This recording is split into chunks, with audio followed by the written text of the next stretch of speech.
मीनाक्षी नटराजन के नामांकन कैंसिल होने के बाद दिल्ली से भोपाल तक कांग्रेस ने मोर्चा खोला हुआ है। राज्यसभा चुनाव को लेकर छिड़ा यह सियासी संग्राम अब दिल्ली से भोपाल तक चरम पर पहुंच गया है। कांग्रेस नेता मीनाक्षी नटराजन का नामांकन रद्द होने के खिलाफ कांग्रेस ने देशव्यापी मोर्चा खोल दिया है। एक तरफ दिल्ली में कांग्रेस का प्रतिनिधिमंडल केंद्रीय चुनाव आयोग की दहलीज पर पहुंचा, तो वहीं रिटर्निंग ऑफिसर के फैसले को गलत बताते हुए यह दलील दी कि सिर्फ कोर्ट के समन के आधार पर पर्चा खारिज करना सरासर नाइंसाफी है। तो वहीं दूसरी तरफ राजधानी भोपाल की सड़कों पर महासंग्राम छिड़ गया। पूर्व मुख्यमंत्री दिग्विजय सिंह, पीसीसी चीफ जीतू पटवारी समेत कांग्रेस के तमाम दिग्गज नेता निर्वाचन आयोग के दफ्तर के बाहर महा उपवास पर बैठे हुए हैं। लेकिन इस पूरे बवाल के बीच कांग्रेस अपनों के ही बयानों से घिरती नजर आ रही है।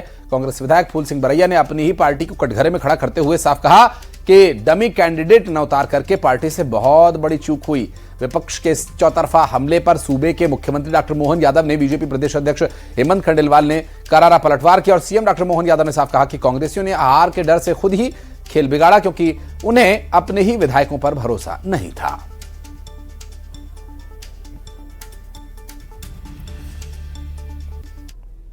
एक निर्देश था कि चूंकि हम लोग यहाँ पे मिल रहे हैं और चूंकि जुडिक्शन दिल्ली का है तो आप लोग वहाँ पे ना करें, तो हम लोग आप सीधे धरने पे जा रहे हैं। जैसे ये रोशनपुरा जा रहे हैं सर, उपवास में आप लोग? जी रोशनपुरा जा रहे हैं। दिल्ली से क्या अपडेट है? वहाँ पे आला कमान से कोई बातचीत हुई आप लोगों की? अभी चर्चा चल रही है, सुप्रीम कोर्ट की तैयारी कर रहे हैं, चुनाव आयुक्त का भी है, तो अभी आधे घंटे में। सर वकील कौन होंगे, अधिवक्ता कौन होंगे जो सुप्रीम कोर्ट? सभी जो संघवी जी है, अब तनखा जी है, सभी है, अपने रणदीप सुरजेवाला जी, सब लोग वहाँ पर पेश करेंगे। सर डमी कैंडिडेट क्यों नहीं उतारा सर एक सीट से?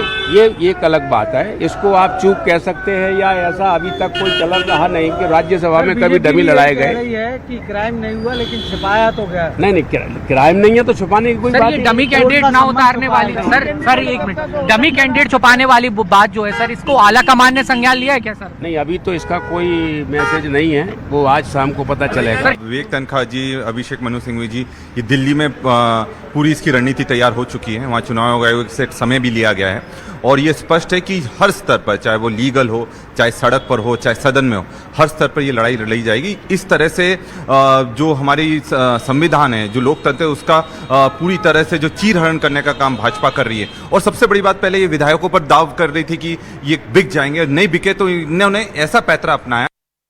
An Indian National Congress high-level delegation consisting of Abhishek Manu Singhvi ji and Vivek Thankha ji, Jandeep Singh Surjewala ji, Jairam Ramesh ji, Deebadas Munshi ji, Bhupesh Baghel ji, Meenakshi Natarajan ji and myself met Chief Election Commissioner and other commissioners, and we had a detailed discussion with facts and figures with the Election Commission of India.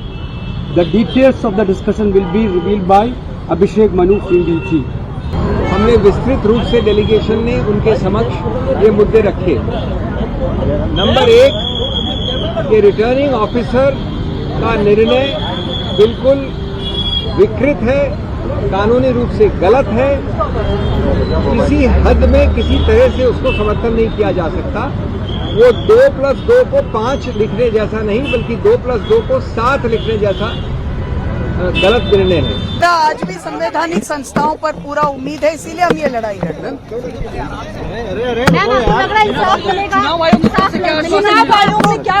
चुनाव आयोग ने अभी हमारी सुनवाई की है और अब हम वेट कर रहे हैं। तो आपको लगता है कि आपको इंसाफ मिलेगा? हम हमारी लड़ाई में हैं। हमारा आज भी विश्वास है कहीं न कहीं लोकतंत्र में। देखो, कांग्रेस ने जान करते हार के डर से षड्यंत्र पूर्वक उनके प्रत्याशी के फार्म में गलती रखी, क्योंकि ये सीट पर कई सारे कांग्रेसियों की नज़र थी। जब उनको सीट नहीं मिली तो ये खेल बिगाड़ने का काम कांग्रेसियों ने किया। कितनी छोटी बात है, कोई पंच सरपंच का भी फार्म भरता है तो क्या उसके आपराधिक रिकॉर्ड की जानकारी नहीं देना चाहिए? जो 10-10 बार चुनाव लड़ चुके ऐसे बड़े नेताओं के साथ, और वो भी राज्यसभा जैसे उच्च सदन के चुनाव में आप नाम निर्देशन फॉर्म भरते हो, तो ये आप जानबूझकर। मुझे तो लगता है कि ये जानकारी जानबूझ के छुपाई, क्योंकि अगर निर्वाचन होता तो कांग्रेस का प्रत्याशी बुरी तरह से पीछे रहता और संभावित जो विभाजन कांग्रेस में दिख रहा था उसको छपाने के लिए। हमारे तो तेलंगाना में सरकार भी नहीं है, हमारे पास भी तो तथ्य कहीं से आए, किसने भेजे? कांग्रेस के नेताओं से पूछे आप। तेलंगाना का कागज आ रहा है, तेलंगाना में सरकार इनकी है, सरकार इनकी है। तो आप समझ सकते हैं आपकी हमें कांग्रेस के ही लोगों ने जानकारी दी होगी, हमारे पास तो कोई जानकारी थी नहीं। तो कांग्रेस की ये स्थिति है, ये भले ही बेंगलोर ले जाएं या लंदन ले जाएं, चुनाव हम जीतते क्योंकि सभी देश की जनता को मोदी जी पे विश्वास। के नामांकन रद्द होने के मामले पर बीजेपी कांग्रेस पर हमलावर है। सांसद सुधांशु त्रिवेदी ने कांग्रेस पर निशाना साधते हुए कहा कि गलत नामांकन की जानकारी कांग्रेस नेताओं ने ही दी। सवाल उठाया कि कांग्रेस ने चुनाव में डमी कैंडिडेट क्यों नहीं उतारा, नामांकन पत्र की ठीक से जांच क्यों नहीं की गई। सुधांशु त्रिवेदी ने कहा कि यह सिर्फ टेक्निकल मामला नहीं है, यह तो नैतिक जिम्मेदारी का मामला है। ये जो कुछ भी हुआ है, ये दर्शाता है कि कांग्रेस का अंदरूनी चरित्र कितना विद्रूप हो चुका है और उन्हीं के लोग यह जानकारी भी देते हैं और फिर उन्हीं के लोग बैकअप प्रत्याशी नहीं खड़ा करवाते हैं। और मैं यह पूछना चाहता हूं, कांग्रेस में तो बड़े बड़े दिग्गज वकील हैं जो तमाम निर्णयों को उलटवा देते हैं, रात में सुप्रीम कोर्ट खुलवा देते हैं, वो ये टेक्निकल चीज नहीं देख पाए। इसका मतलब ये मामला टेक्निकल नहीं था, ये मॉरल था।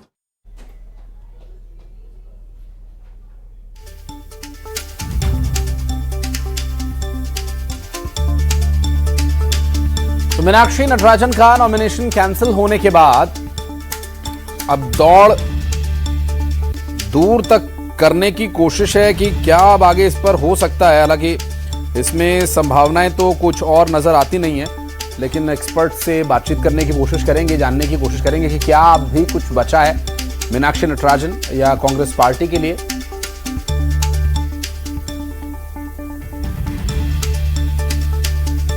और इस पूरे विषय पर वासु चौरे हमारे सहयोगी भोपाल से हमारे साथ जुड़ गए, उनसे अपडेट लेकर के चर्चा में चलेंगे। हमारे साथ कुछ खास मेहमानों का पैनल है और जल्दी जल्दी मैं आपको अपने खास मेहमानों से परिचय करवा देता हूं। वाणी आलूवालिया जी हमारे साथ हैं, भारतीय जनता पार्टी की प्रवक्ता हैं, बहुत स्वागत है मैम आपका। समर प्रताप जी हमारे साथ हैं, कांग्रेस पार्टी के प्रवक्ता, बहुत बहुत स्वागत है सर आपका भी। और रुद्र विक्रम सिंह जी हमारे साथ हैं, जो कि पेशे से वकील हैं और सुप्रीम कोर्ट में प्रैक्टिस करते हैं। कुछ टेक्निकलिटीज पर रुद्र जी से भी जानकारी लेंगे। वासु पहले आपके पास आते हैं अपडेट लेने के लिए, क्योंकि ये एक सिचुएशन एक ऐसी हो गई है जैसे क्रिकेट में कोई हिट विकेट हो जाता है तो उसके बाद आप डीआरएस लें या थर्ड अंपायर के पास जाएं, कोई फायदा नहीं है। तो नॉमिनेशन कैंसिल हो गया है, क्या यहां पर किसी भी तरीके से वापसी की कोई गुंजाइश है? ग्राउंड से क्या इनपुट्स हैं अपने पास? आने वाली पीढ़ियों को क्या संदेश देने जा रहे हैं?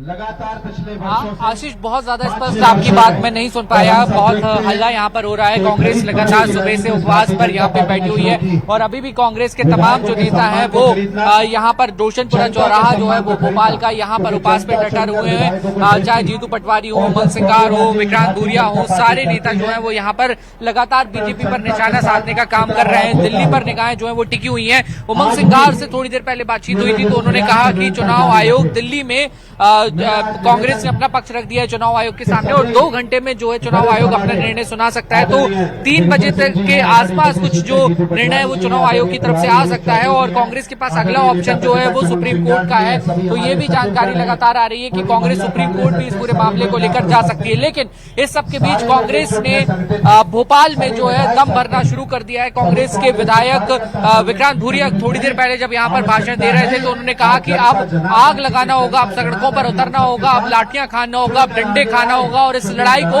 अंतिम लड़ाई की तरह लड़ना होगा। और अगर इसको अंतिम लड़ाई की तरह नहीं लड़ा तो आने वाले समय में चुनाव भी नहीं होंगे, डायरेक्ट डिक्लेरेशन हो जाएगा कि ये प्रत्याशी विजय घोषित हुआ। इस तरीके की जो बात है वो विक्रांत भूरिया यहाँ पर करते हुए आए और अपने कार्यकर्ताओं से, नेताओं से आह्वान किया और यहाँ तक कह दिया कि अगर आप लोग सड़कों पर नहीं उतरते हैं, लाठी नहीं खाते हैं तो फिर राजनीति से संन्यास जो है वो ले लेना चाहिए। तमाम बड़े नेताओं के बीच विक्रांत भूरिया ने इस बात को कहा है। जीतू पटवारी यहाँ पर बैठे थे, उमंग सिंगार बैठे थे, दिग्विजय सिंह बैठे थे, हरीश चौधरी जो प्रदेश के प्रभारी हैं, ये सारे बड़े नेताओं के बीच कांग्रेस ने 2 टूक अपनी ही पार्टी के नेताओं को हिदायत दी है कि सड़कों पर उतरे और इस लड़ाई को अंतिम लड़ाई की तरह लड़े। तो कांग्रेस एक तरफ अपना जोश भी दिखा रही है, एक तरफ उपवास भी रख रही है, गांधीवादी तरीका जो है वो भी यहाँ पर एक मैसेज देने का कांग्रेस की कोशिश है। दूसरी तरफ कांग्रेस के तमाम बड़े नेता इलेक्शन कमीशन पहुंचे और कांग्रेस के तमाम जो वरिष्ठ वकील हैं, अधिवक्ता हैं, चाहे विवेक तनखा हो, चाहे फिर अभिषेक मनु सिंघवी हो, कपिल सिब्बल हो, वो सुप्रीम कोर्ट जाने के लिए रणनीति बना रहे हैं, तैयार कर रहे हैं। तो ये सारी बातें, ये सारा जो पॉलिटिकल एक सिनेरियो है वो लगातार मध्य प्रदेश में चलता हुआ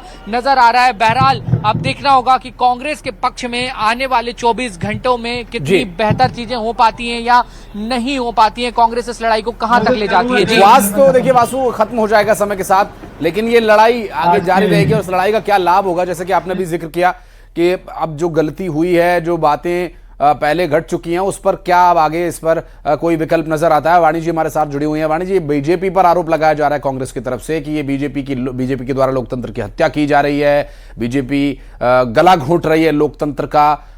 ये गलती फॉर्म में हुई तो इसमें बीजेपी को लेकर के जिस तरह से सवाल उठाए जा रहे हैं कि ये बीजेपी ने करवाया, ऐसा दिखाने की कोशिश की जा रही है।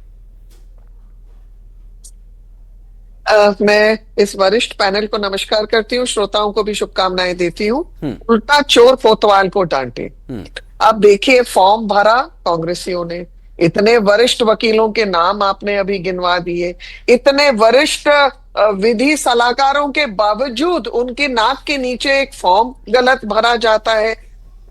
कहीं ना कहीं ऐसा समझ में आता है कि वाकई में कांग्रेस जो डमी शब्द 3 दिन से उपयोग कर रहा था, उन्होंने सही में एक डमी कैंडिडेट उतारा। फिर उसके बाद ये उस पर नुक्ताचीनी कर रहे हैं, ये इनकी आदतन है, आपराधिक क्षमता है। आप ये देखिए कि भड़काऊ भाषण देना, अजारकता फैलाना, कुछ पॉलिटिकल माइलेज गेन करने का एक षड्यंत्र रचना, और यहां पर तो इन्होंने एक महिला को ही कटघरे में खड़ा करवा दिया। ये तो ज्ञात है हम सब लोगों को कि कांग्रेस गुटों में और खेमों में बटी हुई है। 3-4 दिन से आप विरोध के स्वर भी आप सुन रहे थे। ये विरोध के स्वर ऐसे थे कि इन्हें अपने इस कैंडिडेचर से संतुष्टि नहीं थी। किसी ने यहाँ पत्र दिया, किसी विधायक ने कुछ बयान दिया। कुल मिलाकर गुटों में और खेमों में बटी हुई कांग्रेस में ये कहीं दुख जो है छलक रहा था।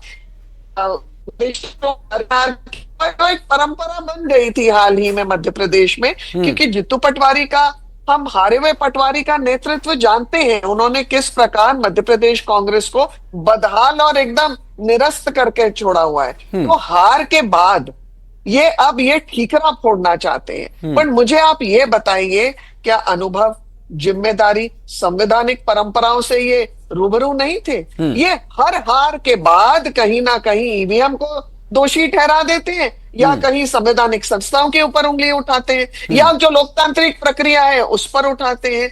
देश की जनता 22 राज्यों में इनका आंकलन कर चुकी है। अनेकों बार इनको ये बताया गया है। मैं लौटूंगा आपके पास। समर भाई हमारे साथ जुड़े हुए हैं। समर भाई, क्रॉस वोटिंग, विधायकों की खरीद फरोख्त, बाड़ेबंदी, वहां तक तो बात ही नहीं पहुंची। जी, एक मशहूर फिल्म का डायलॉग है कि लड़ने की हिम्मत तो जुटा लोगे, लेकिन कमीनापन कहां से लेकर आओगे।